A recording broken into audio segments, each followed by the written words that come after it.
again. Glad to be here. Wonderful.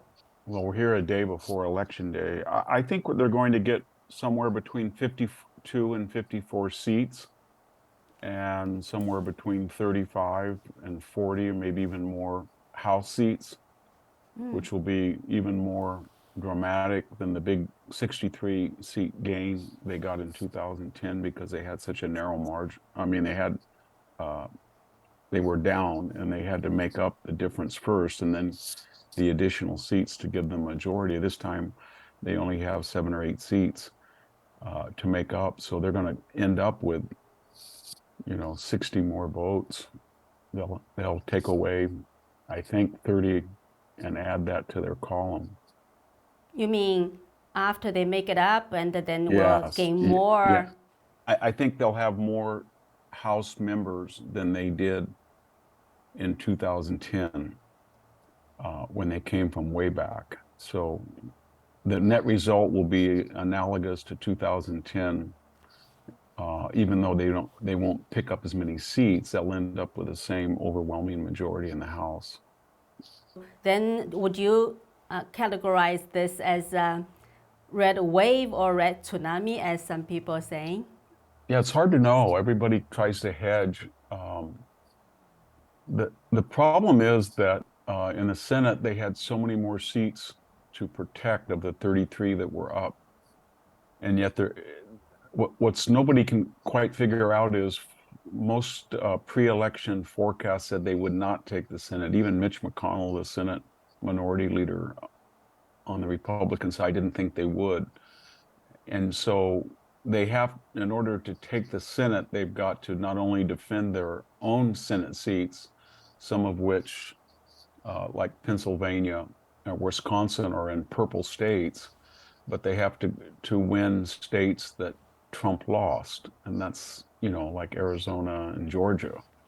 And I think they can do that, but nobody thought they could. And now I think everybody can't quite believe they could. So when they look at these narrowing polls, they can't quite figure out what's going on. The same, to a lesser extent, is true of the House. To get that size victory, they have to go into Democratic enclaves where Biden won by anywhere from 5 to 10 points.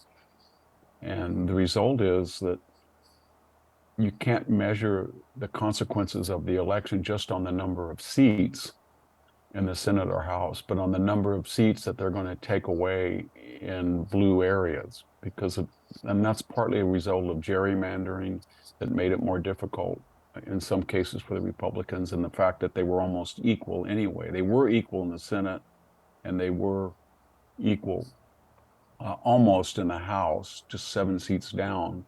And we know that these last presidential elections, they're almost equal. And the country, according to most polls, is half red and half blue. So the idea in that environment, they're going to get a huge majority, is pretty amazing, because it's going to come at the expense of solidly Democratic districts in some cases. And that just is a larger reflection that people who are not conservatively part of the Republican Party or doctrinaire conservatives are going to, as independents, and maybe some Democrats are going to bolt and vote conservative. And I think we all know why, because of the crime and the inflation and gas prices and Afghanistan and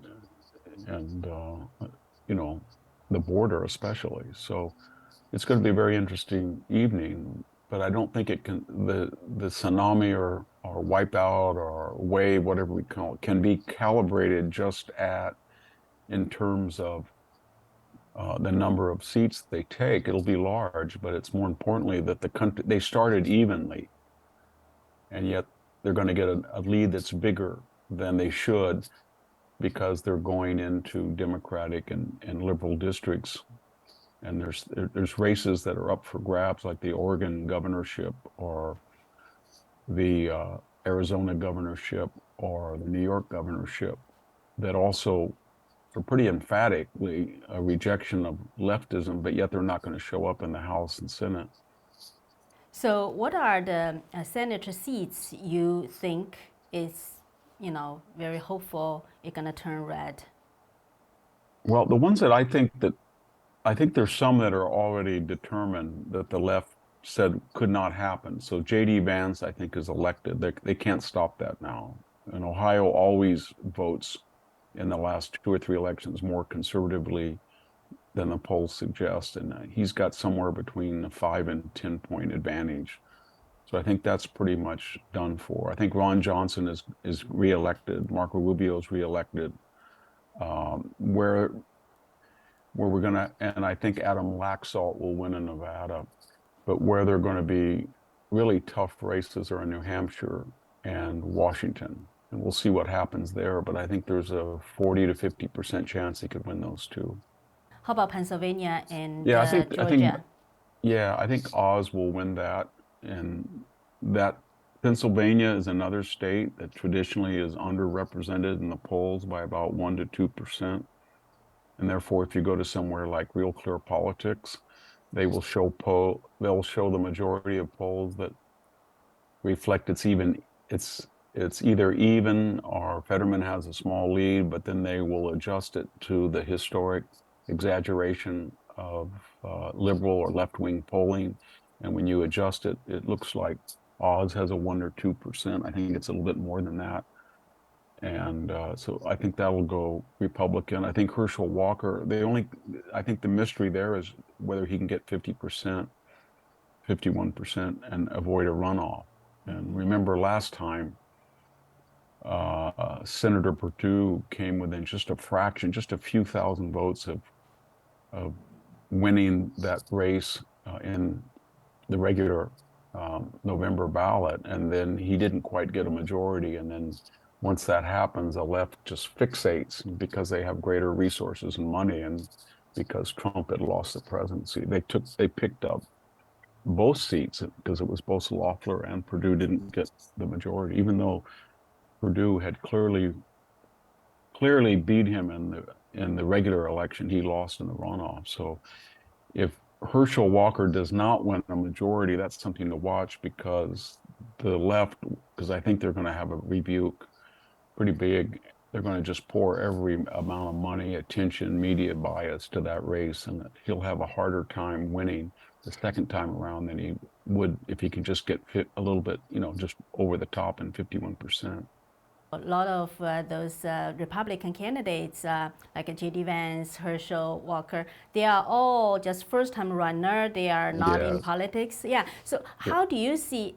Yeah, it's Smiley has never had political background. Tudor Dixon, the mayor, the gubernatorial challenger in Michigan, Blake Masters, Herschel Walker, Mehmet Oz, all of them have not had any.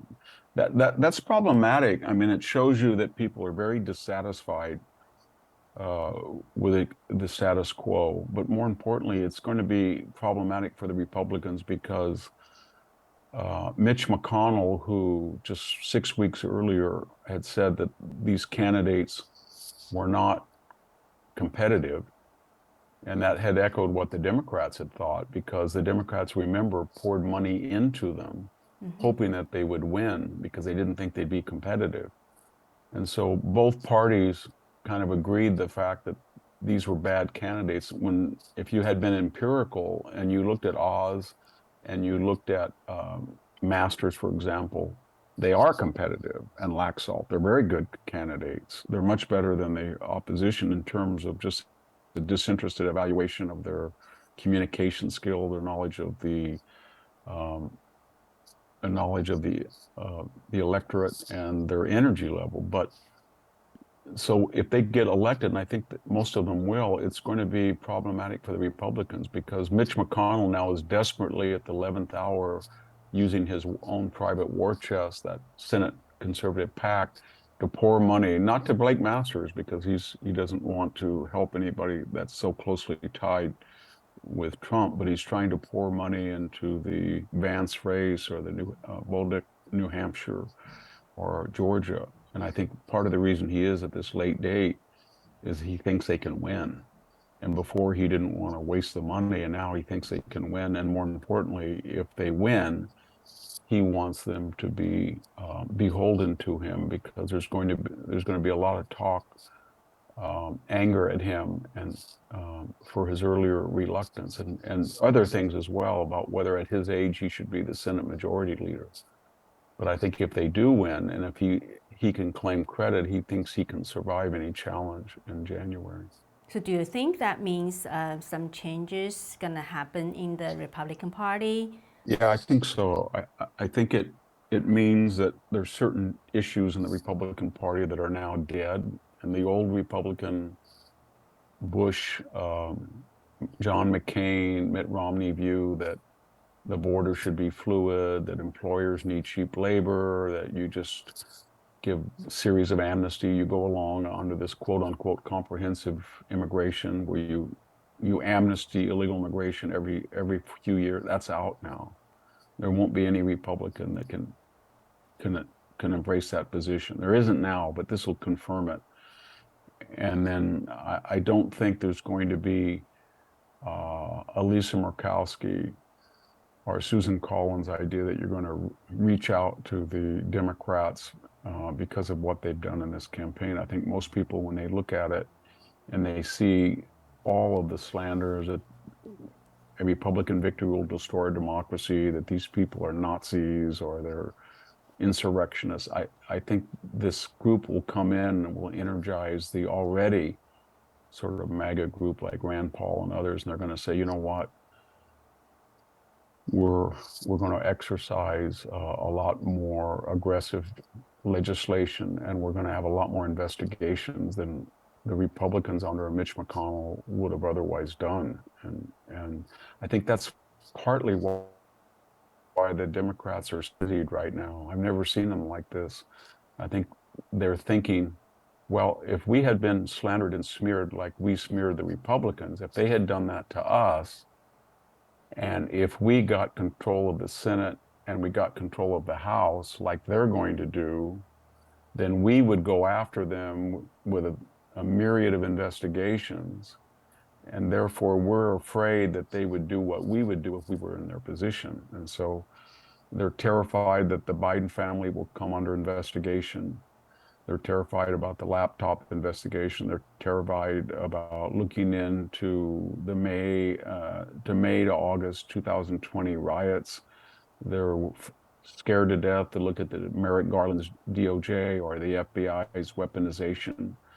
They're scared to death that Kevin McCarthy might employ the precedents that Nancy Pelosi left him, and that would be things like no member of the squad will be able to be on any congressional committee, in the way that she barred Republicans that never had happened before.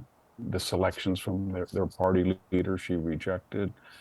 Who knows? They impeached Donald Trump twice over nothing in his first term, and there's a lot of talk that maybe and Biden is much more vulnerable because he deliberately destroyed the border and didn't enforce immigration law, just to take one example. So I think, I don't think Kevin McCarthy is going to tear up the State of the Union address on national TV the way Nancy Pelosi did. But there's a lot of fear in the Democrats that this group of active Republicans might do to them what they did to the Republicans, and they're terrified of that. And that's why they're slandering and smearing them in advance. Do you think the Democrats going to be regret that they poured money to those seemingly weak Republican absolutely. candidates? Yeah, in two ways. One, it completely destroyed their narrative that these quote unquote election denialists, as Joe Biden said, are an existential threat to the country. If you really believe that, then you wouldn't have spent, almost $100 million pouring left-wing money to help these candidates. You don't help insurrectionists, no matter what the political calculus is. And then number two, I think in almost every case, these people are going to win, and there's going to be a lot of anger in the Democratic Party at the people who dreamed up that strategy. And so the Democratic Party has said that the Republican Party is a new party, it's extreme, you wouldn't recognize it, but that was a whole projection. They knew that the Republican Party, in terms of deregulation, taxes, conservative social, it was more or less in the tradition of the Republican Party. And what was different about it, tough attitude towards China, or sort of a Jacksonian foreign policy, or working on restoring the Middle West with a pro-American business trade program, or closing the border. That was long overdue. And so it wasn't a radical party, not like the Democrats. And what they were trying to do was deflect attention from what they had become, and they become a socialist party. It's not the party of 1994 Bill Clinton at all. And, they don't believe in it. It's not that they destroy the border. They don't believe in any border. And they believe if you print money under modern monetary theory, you get prosperity. And they tried that. And they believe that the schools are a laboratory to indoctrinate young children on things like transitioning to the opposite sex, or critical race theory, drag show, all of that. They're way beyond the pale. And I think the voters are going to send them that message. What's going to be fascinating, and maybe I should urge all of your listeners to watch MSNBC and CNN at about 10 or 11 o'clock and see how they react to this. Because there's going to be, at first, they're going to say that the Republicans smeared them or slandered them. And then the next will be that these people who accused others of election denialism are going to say there was voter suppression, or there was racism, or there was ballot irregularities. And then ultimately, they're going to finish off who did this to us, and they're going to be finger pointing. Some are going to say Joe Biden's on popularity and he shouldn't have been president, and shouldn't continue. The far left, the progressive Bernie Sanders, Elizabeth Warren, the Squad, and people who really emphasize race, the Black Lives Matter wing, all of them are going to be terrified, because any logical outside observer would say, you lost because you alienated the middle class and the centrist voter, and therefore you better drop the racist harangues, you better get rid of fossil fuels, you better drop the open border, you better drop the inflationary ideas, and you better, get gas prices down. And most importantly, you got to distance yourself from these crazy municipal, city, county, government attorneys, prosecutors are letting people out of jail. And I don't see them doing any of that. And so there's going to be finger pointing, and the hard left's going to go, we weren't hard enough.